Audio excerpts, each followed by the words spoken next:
Nobody cares about Frankenstein.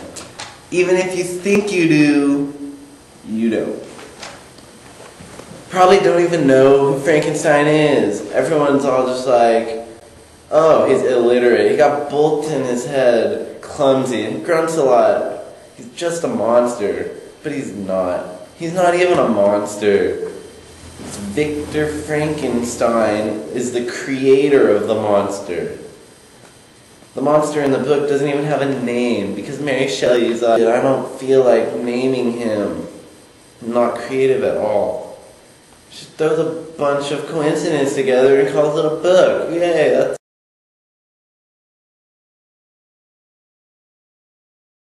The story begins with Robert Walton on the North Pole. It's really, really boring. It's just writing to his sister because he's stuck in the ice. And it's like, all I want is just some male company. It seems pretty homo to me, but that's just what I think. And then, out of the blue, because this book is full of coincidences, right when he says I need a guy, looks into the ice like, oh my gosh, there's a guy on a sled. Who could it be? And it's Victor Frankenstein. He's half dead. And so he decides that he's going to recount his whole life to him. And then it starts. Frankenstein's story within Walton's story to us. He starts as a normal kid in Geneva. And then at 5 years old, his parents adopt Elizabeth. Doesn't seem weird to me, but then you find out, oh, Victor's supposed to marry him when he's older. So he goes through high school and eventually he goes to college. And in 2 years, he knows everything they're supposed to know. And for people like nowadays, it's like 2 years, that's like a third of a PhD. Like, how can you do that? I don't know. But that's how it happens. He figures out how to make dead things into living things. He becomes a freaking necrophiliac. He takes a bunch of dead corpses and then sews them all together.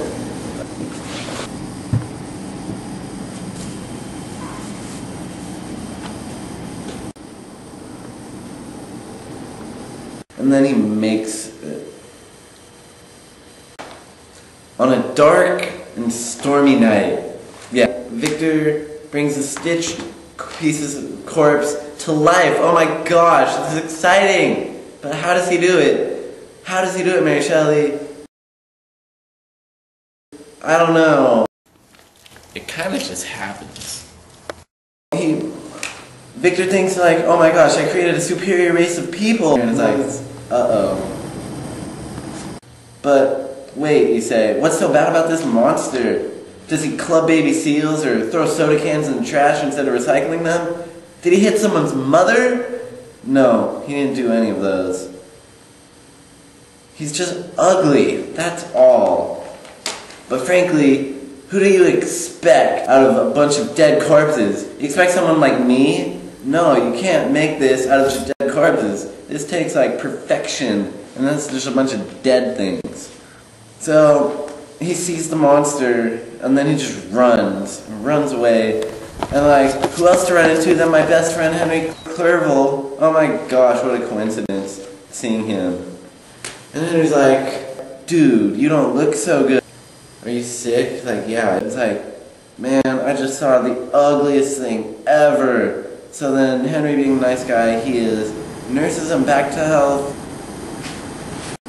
and finds out that his brother William's dead. So Victor is really sad.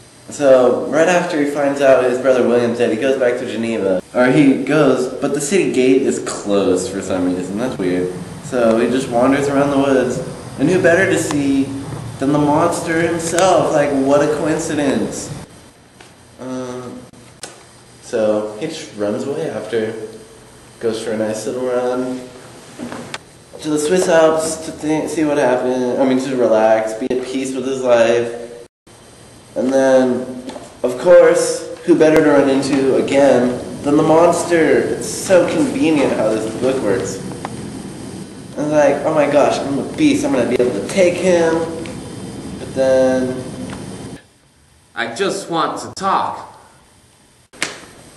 all the monster wants to do is talk, so the monster decides to tell him a story about his life and what has happened to him. So far, we got the monster story within Frankenstein's story, within Walton's story, within Shelley's story, within this film that you guys are watching right now. So like, this has to be an inception, and we were just blowing your mind at what is going on right now. When he tells the story, it's really sad and moving, because the monster's just been rejected by the world a lot.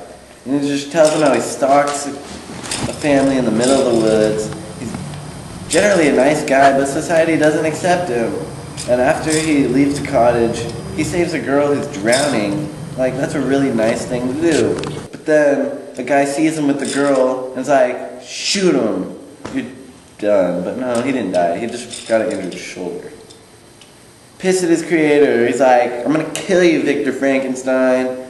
So, right after he does this, happens to run into William, and then strangles him because he pissed him off. So then, right when he confesses to the murder of his brother William, he's like, Make me a mate.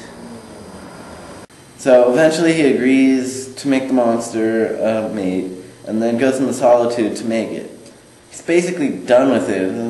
He can get this whole thing over with. Then he realizes, what happens if they make babies? Is this just going to be a whole terrorizing thing? Like, no, I can't have that happen. So then he just quits and then throws the body into the ocean. But the monster was watching the whole time, and he's really mad. Right after the monster sees him get rid of the body, he's like, I'm going to kill this guy. And that's time number 2, in case you're wondering. So, the monster tells, this is my favorite part of the book, the monster goes up to Frankenstein and is like, I'm gonna be with you on your wedding night. and this is just the most dramatic and epic scene in the whole thing. So then, Victor Frankenstein is afraid for his life. It's like, oh my gosh, he's gonna kill me on the most happy day of my life.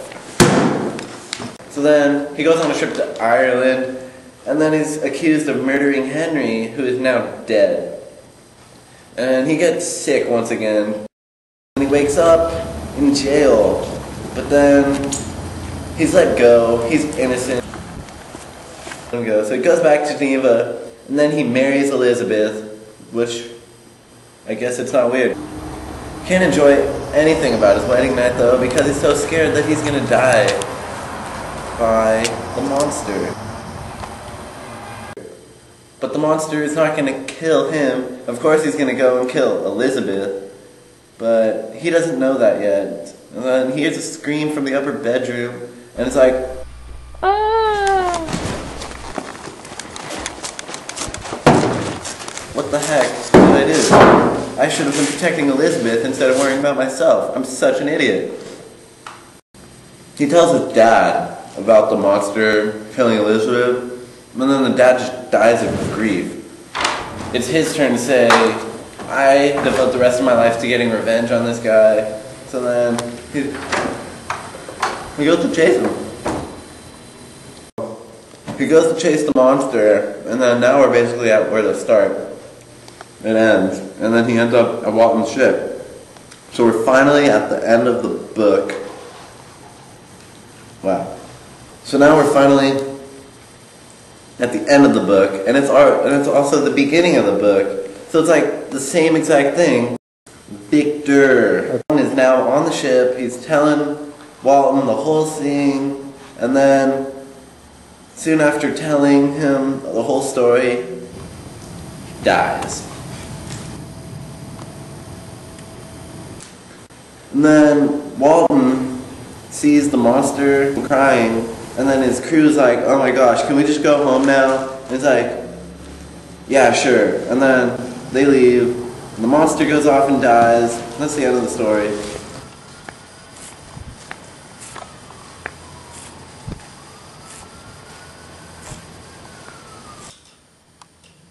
To conclude, Frankenstein Frankenstein is a story of responsibility and failure.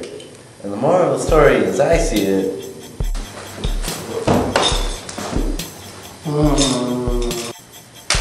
the genius.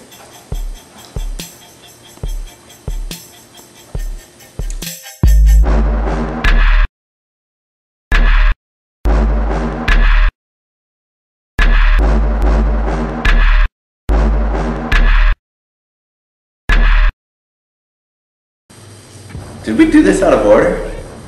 Because it says epically and dramatically he'll be there on his wedding night, and then he goes on the trip to Ireland. Okay.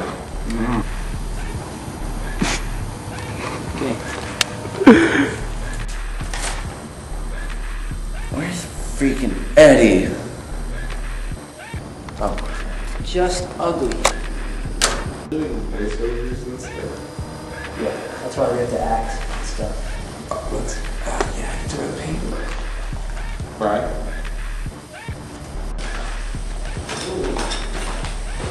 Should I wear the penguin costume?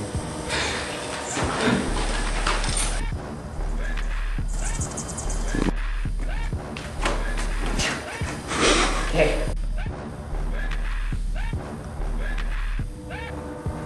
Should I say it out loud? Yeah, just go ahead. More Mickey D's. That kind of fits. Yeah. What are you supposed to do with that? Are you walking? No, I'm talking. We're redoing the whole thing. Nice. Wait, really?